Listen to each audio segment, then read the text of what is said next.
আমার পরিষ্কার বক্তব্য, আপনারা আগামীকাল থেকে যারা বিএনপি করেন তারা আগামীকালকা থেকে জোটের প্রার্থী বিপি নূরকে তার ট্রাক মাকড়ার পক্ষে আপনারা কাজ করবেন। 27 তারিখের পরে যদি জোটের প্রার্থীর বিপক্ষে ভোট চান তার কিন্তু আর জীবনে বিএনপি করার অধিকার থাকবে না। যিনি যদি সাহস জুগিয়ে রাজপথে না থাকতেন আজকে বাংলাদেশ জাতীয় দলের চেয়ারম্যান তারেক রহমান বাংলাদেশে তার মায়ের জানাজায় অংশগ্রহণ করতে পারতেন না। যিনি জীবনের ঝুঁকি নিয়ে তার জীবনের সর্বশক্তি বিনিয়োগ করে রক্ত দিয়ে এই বাংলাদেশকে গণতন্ত্রের অধিকার, ভোটের অধিকার, মানুষের অধিকার প্রতিষ্ঠা করেছে। আমি বাংলাদেশ জাতীয় দলের পক্ষ থেকে তাকে ধন্যবাদ জানাই, অভিনন্দন জানাই। আসলে তাকে ধন্যবাদ অভিনন্দন জানাই শেষ করা যাবে না। আমাদের সেই দলের জোটের প্রার্থী, সাহসী ব্যক্তি, আমার সন্তান সমতুল্য। আমার সন্তান হয়েছে 1990 আর এই ভিপি নূরের জন্ম 1992। আমাদের সেই প্রার্থী আজকের প্রধান অতিথি ভিপি নূর, উপস্থিত আছেন 10 মিনিট উপজেলা বিএনপির নেতৃবৃন্দ, যুব দলের সদস্য সহ সম্মানিত নেতৃবৃন্দ, ছাত্র দলের নেতৃবৃন্দ, গণ অধিকারের জেলা এবং উপজেলা পর্যায়ের নেতৃবৃন্দ, উপস্থিত আলিপুরাবাসী, আসসালামু আলাইকুম ওয়া রাহমাতুল্লাহ। আমাকে দেখে আপনারা অনেকে এখানে দাঁড়িয়ে আমার দিয়ে তাকিয়ে আছেন, শানু ভাই আজকে ভিপি নূরের পক্ষে, গণ অধিকারের পক্ষে ভোট চাইতে আসলো, সে কি গণ অধিকার করে? না ভাই। আগামী 12 ফেব্রুয়ারি যে নির্বাচন হবে, ভিপি নূরের জন্ম না হলে কি নির্বাচন হতো? ভিপি নূর আন্দোলন না করলে এই নির্বাচন হতো? হতো না। জোটের পক্ষ থেকে আমাদের ভারপ্রাপ্ত চেয়ারম্যান ছিলেন, এখন চেয়ারম্যান, তার মা মারা যাওয়ার পরে আমাদের দেশ নেত্রী বেগম খালেদা জিয়া, জোটের পক্ষে তাকে মনোনয়ন দেওয়া হয়েছে। আমরা তাকে মনোনয়ন দেওয়ার পরও আমি স্বতন্ত্র প্রার্থীর পক্ষে ছিলাম, আপনাদের কাছে এসেছি হাসান মামুনের পক্ষে। আজকে বক্তব্য বাড়াবো না।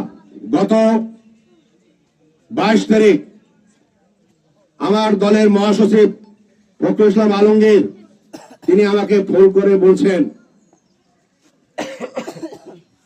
যে যার রক্তের বিনিময়ে এই দেশ দ্বিতীয় স্বাধীন হলো, সেই দলকে আমরা একটা মনোনয়ন দিয়েছি, ভিপি নূরকে। আপনারা সেটা মানতে নারাজ।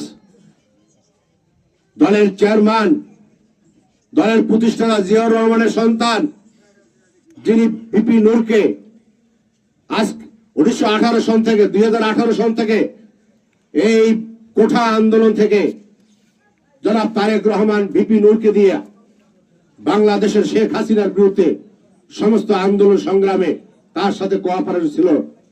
এই ভিপি নূর সবসময় তারেক রহমানের সাথে যোগাযোগ রেখেছেন।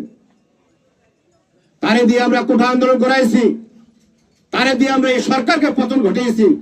আমরা বিএনপি কোথায় দাঁড়াইয়া মিছিল করতে পারি না, শেখ হাসিনাকে পতন ঘটাতে পারি নাই।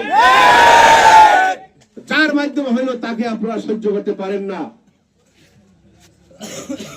তিনি তখন সিলেটে ছিলেন তারেক জিয়ার সাথে।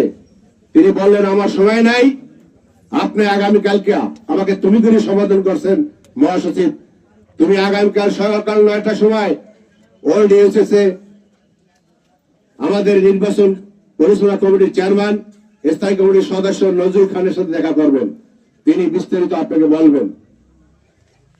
আমি তার কাছে সকাল 9টায় গিয়েছি এবং তার সাথে আমি 1 ঘন্টা মিটিং করে তিনি আমাকে বলেছেন এবং হাসান মাহমুদ সম্পর্কে তিনি অনেক ভালো কথা বলেছেন যে তারও দলে অনেক ত্যাগ আছে, তিনি অনেক কিছু করেছেন দলের জন্য, কিন্তু দলের স্বার্থে, দেশের স্বার্থে হাসান মাহমুদ করেছে দলের জন্য, আর ভিপি নূর করছেন বাংলাদেশের জন্য।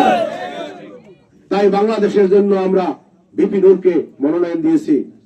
হাসান মাহমুদকে এত ভালোবাসি, তিনি কেন এত সিদ্ধান্ত নিলেন, আর আপনারা বা তার পক্ষ কেন করলেন? আমরা বিবেকীয় সাংগঠনিক পাঠিয়েছি, তার সাথেও আপনারা ভালো ব্যবহার করেন নাই। আমি তার কথাগুলো মনোযোগ সহকারে শুনে আমি মনে করতেছিলাম যে আমি সবচেয়ে ভুল করেছি আমার এই রাজনৈতিক 35 বছরে। তাই আমি, তার বয়স 86 বছর, নজরুল ইসলাম খানের, আমি বললাম লিডার, আমার মগজ ধোলাই হয়ে গেছে, আমি দুঃখ প্রকাশ করছি এবং ক্ষমা চেয়ে নিচ্ছি। আপনার, আমি তারেক রহমানের নির্দেশ, মহাসচিবের নির্দেশ এবং আজকের আপনার এই পরামর্শ নিয়ে আমি এলাকায় যে আমি আমার জোটের প্রার্থীর পক্ষে কাজ করব। বলেন এটা কি আমি ভুল বলতেছি? আমি নজরুল সাহেবের সাথে দেখা করেছি, ছবি আছে, ভাইরাল হয়েছে। আমার দলীয় নেতারা আমার দালাল বলে, মুনাফিক বলে, আমার আপত্তি নাই, আমি কারো সমালোচনা করি না, আপনাদেরকে বলবো সমালোচনা করবেন না। ভিপি নূর বাংলাদেশে একটা, দ্বিতীয় আছে, ভিপি নূর আর বাংলাদেশ হবে না। এরকম সাহসী সন্তান বাংলার জমিনে আল্লাহ পাক খুব কম পাঠায়।